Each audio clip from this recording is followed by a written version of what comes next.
The machine rejected him in 90 seconds. 90 seconds to dismiss 123 years. The probe came down into his grain.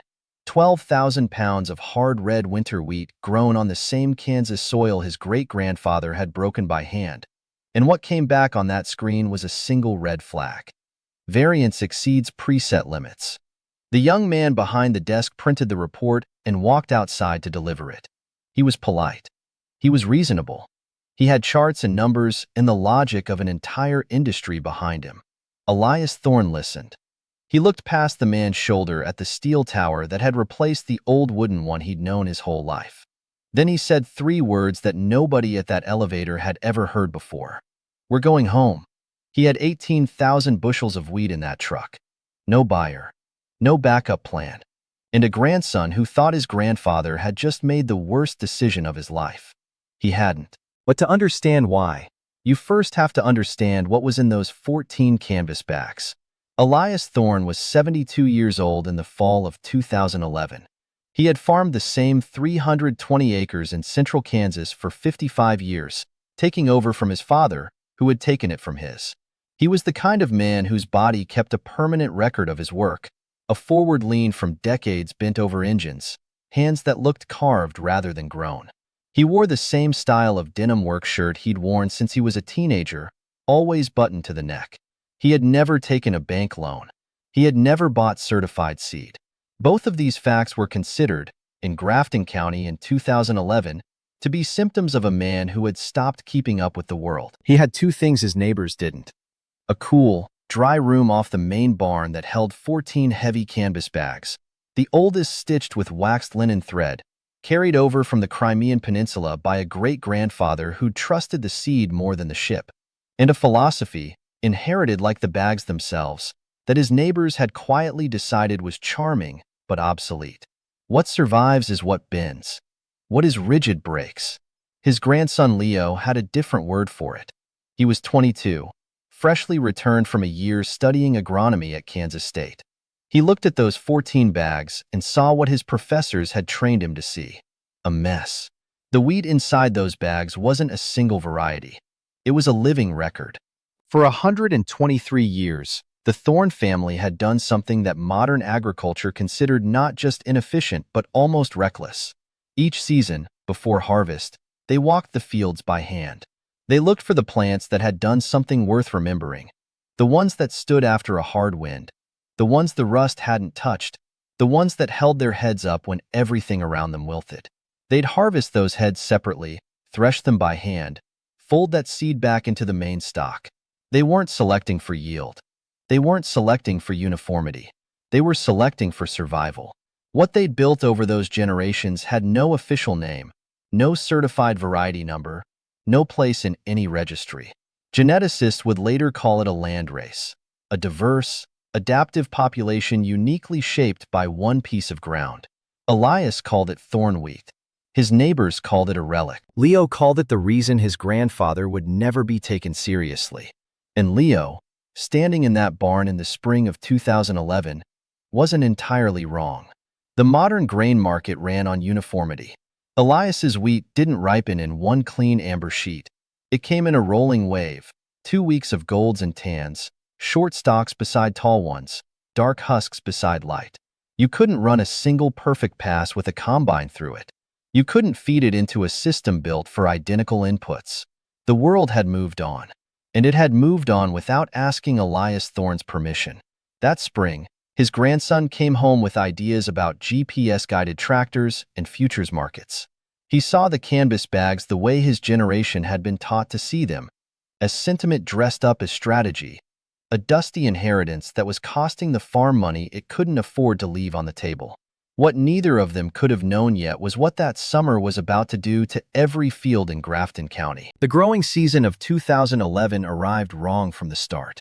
A late frost hit on May 12th, 3 weeks later than the historical average, and seared the tops off the young wheat in fields across the county.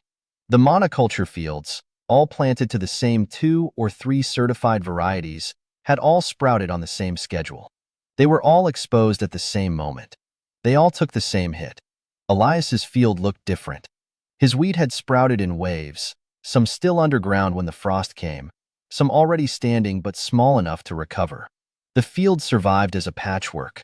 Not perfect, not clean, but alive. Then summer came and did not bring rain. From June through mid-August, Grafton County received 2.5 inches of moisture, less than half of normal. The certified varieties, bred for high yield under good conditions, with shallow roots designed to drink up nitrogen fertilizer, began to fail. Their leaves went pale. Their color faded to a dusty yellow that every farmer in the county recognized as distress. Leo watched the weather app on his phone every morning. The forecast never changed. Elias walked his fields in the evenings, pulling a head of wheat, rubbing the kernels between his palms. Some of his plants had developed deep taproots over generations of selection, roots that could search below the dry surface layer for whatever moisture remained. Others had developed waxy coatings on their leaves that slowed evaporation. The field had dry patches. The yield would be lower than a good year, but it was coping in a dozen different ways simultaneously, the way only a diverse population can. "This is the insurance," Elias told Leo one evening, holding up a head of grain. Leo nodded and looked back at his phone. Harvest came in October. Elias waited longer than anyone, watching his uneven field ripen at its own pace. When the final number came in, 57 bushels per acre, it was better than his best year in a drought. The county average was 41. He loaded the first truck on October 26th. Leo drove. Elias sat in the passenger seat and watched the familiar landscape without speaking. He had made this drive for over 50 years. He had known the old wooden elevator that creaked in the wind and was run by a man who knew his father by name. The new one was different. Steel and concrete, for $0.2 million, 2 years old. It had an automated probe and a near-infrared spectrometer, and a young manager named Mark Jennings, who had a degree from Iowa State and a deep belief in the power of consistent data. The probe came down into the load. The numbers came back. Moisture, test weight, both acceptable. Then the protein readings began to populate the screen, and they came in from different parts of the sample, and they did not converge. 12.1, 14.3, 11.8, 13.5. A red flag appeared. Mark Jennings printed the report and walked outside. "I can't take this, Elias." He held out the paper. "The protein is all over the place. The falling number is inconsistent. I can't mix this into the main bin. It would contaminate the entire lot. It's not personal. It's just data." Leo stood beside his grandfather, looking at the printout, his face caught somewhere between embarrassment and told you so. Elias looked past Mark at the steel tower. He looked at the line of trucks behind him, their drivers watching. He looked at his grandson, who seemed to have chosen a side. Then he said quietly, "The system is the problem, son, not the wheat." He turned to Leo. "Get back in the truck. We're going home." "But what do we do with 18,000 bushels?" "We put it in the barn." Leo stared at him. The old barn. The one built in 1890 with hand-hewn oak beams and wooden pegs. The one full of rusted equipment and old lumber and 40 years of accumulated history. The idea was not just impractical. By every standard Leo had been taught, it was a guarantee of ruin. But Leo got back in the truck.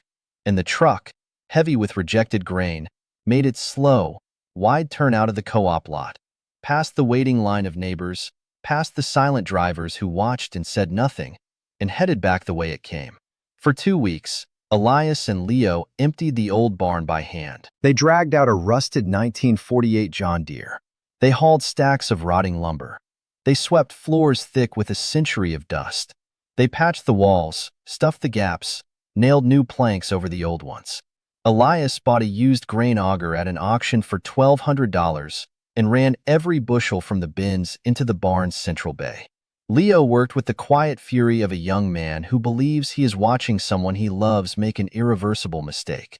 Every agronomy class he'd taken told him the same thing. Grain needs steel bins, aeration fans, temperature sensors.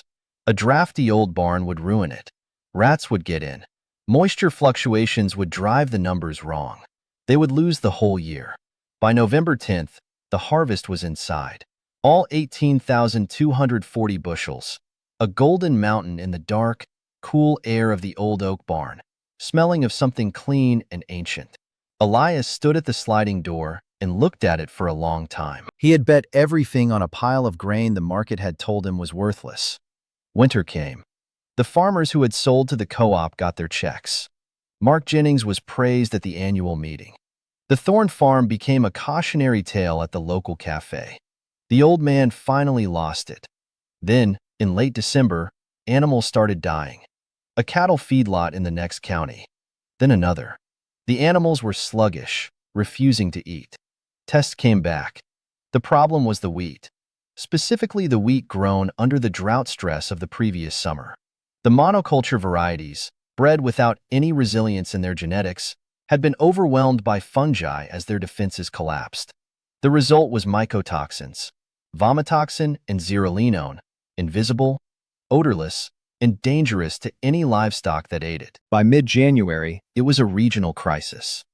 Nearly all the commodity wheat stored in the elevators from the 2011 harvest tested positive.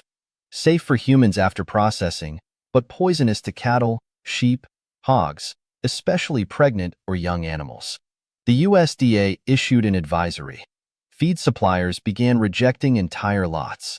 The system Mark Jennings had built, uniform seed, uniform product, uniform bins, had produced a uniform catastrophe. Every farmer who had pooled their grain had pooled their vulnerability. When the drought stressed the monoculture varieties, it stressed them all the same way, at the same time. There was no variation to protect anyone. The efficiency that had made the system profitable had made it brittle in ways no spreadsheet had been designed to measure. On February 3rd, a new Ford F-350 pulled into the Thorne driveway. The man who stepped out was named Frank Doyle, 58 years old, 10,000 head of cattle across 3 counties. He was losing animals. His feed supplier had cut him off. He had heard a rumor about an old farmer in Grafton County who had kept his own harvest in a barn, and he'd driven out because he had run out of other options. Elias met him at the barn door. Leo stood behind him. "I hear you might have some wheat," Doyle said. "I have some. Is it for sale?" "That depends." Elias slid the barn door open. Doyle stopped. He stood in the cold light, looking at the mountain of grain. Clean, dry, golden, preserved exactly as it had been in October. He was a man who moved millions of dollars with a phone call. He had not expected to feel anything standing in an old barn. But he stood there without speaking for nearly a full minute. He ran his own portable test right there on the tailgate. Moisture, 12.5%. Test weight, 60.5 pounds. Mycotoxin level, below the detectable limit. The diverse thorn wheat, with its deep roots and its waxy leaves and its genetic refusal to respond to stress the same way twice, had survived the drought without the breakdown that produced the toxins.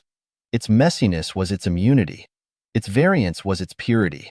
Doyle looked up from the screen. His expression had changed. "What's your price?"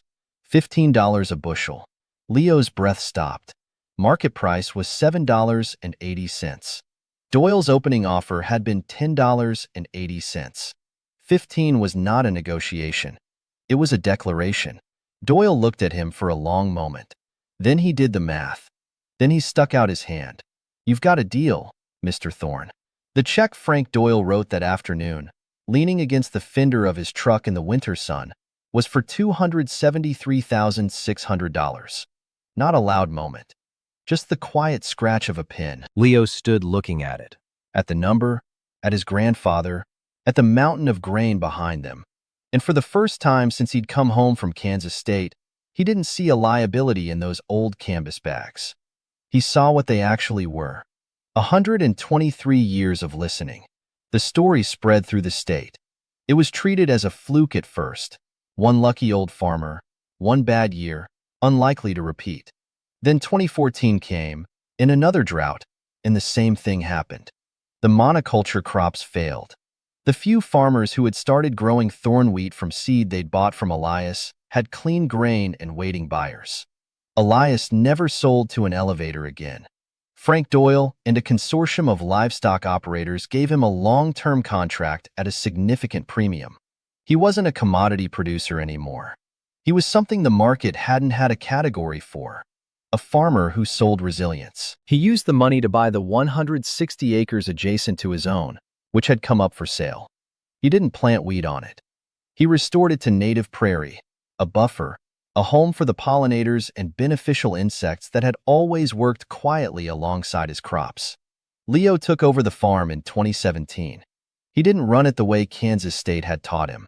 He became the keeper of the 14 canvas bags. He started a small side business selling Thorne wheat seed to farmers in 5 states who wanted out of the commodity system. He called it the Thorne Heritage Seed Company. He wasn't selling a product. He was selling a principle. Mark Jennings adapted too. The mycotoxin crisis broke something open in the way he thought about grain. He lobbied for smaller, specialized bins at the elevator. He built a program to identify and segregate crops grown for resilience, not just yield. He and Elias were never close, but a quiet professional respect grew between them. Mark would call occasionally to ask about a weather pattern or a new variety. He was learning to listen to data that came from the earth, not just from a machine. The Grafton County Cooperative Grain Elevator still stands. It has a bin for Thorne wheat now. It's their most profitable product. Elias Thorne died in the spring of 2022. He was 83 years old, and they buried him on a hill overlooking the 320 acres his family had farmed for over a century. Hundreds came to the funeral. Farmers, ranchers, Mark Jennings. They didn't remember him as the man who got rich off a drought. They remembered him as the man who had been right. On the morning of October 26, 2011, a 90-second machine reading told Elias Thorne that his life's work didn't fit the system. He turned his truck around and drove home. That was the right answer. The machine is gone now, replaced with newer equipment, better calibrated. The steel tower still stands, but inside it, in a purpose-built bin that didn't exist before, Elias Thorne's wheat moves through the same pneumatic tubes that once rejected it. The land is still there. The bags are still there. And in 5 states, farmers who never met Elias Thorne are walking their own fields before harvest, pulling a head of grain, rubbing it between their palms, watching which plants bend and which ones break, listening to what the ground is trying to say. If this story stayed with you, share it with someone who needs to hear it. Someone who's been told their way is outdated, their knowledge is obsolete, their instincts don't fit the system. Because sometimes the most valuable thing a person carries isn't on any spreadsheet. Subscribe if you want more stories like this one. Stories about the people who held on when the world said let go, and turned out to be holding something worth keeping.